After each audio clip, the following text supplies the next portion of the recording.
যশোরে বন্ধুর তালাকপ্রাপ্ত স্ত্রীকে বিয়ে করায় যুবককে কুপিয়ে হত্যার অভিযোগ উঠেছে। স্বজনরা জানান বাপ্পি ও বিপুল বন্ধু ছিলেন। বাপ্পি মাদক সেবন ও সন্ত্রাসী কর্মকাণ্ডে জড়িত থাকায় তার স্ত্রী সুমাইয়া তাকে তালাক দেন।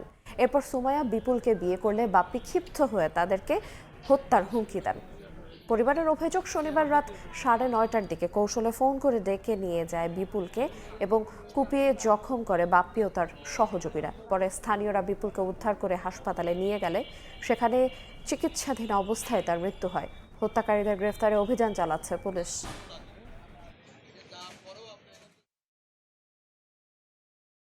হুমকি দিত, তোরে জানে মেরে ফেলে দেবো, আমারে জানে মেরে ফেলে দেবে, এই কথা কত।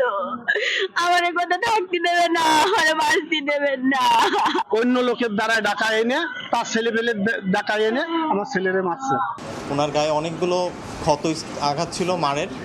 আমরা এখান থেকে তৎক্ষণাৎ রিসিভ করে ওনাকে সার্জারি বিভাগে ভর্তি করি। ওনার অবস্থা খুবই গুরুতর ছিল। উনি মারা গেছে, এখন তো ময়নাতদন্তের জন্য এই লাশ ঘরে রয়েছে।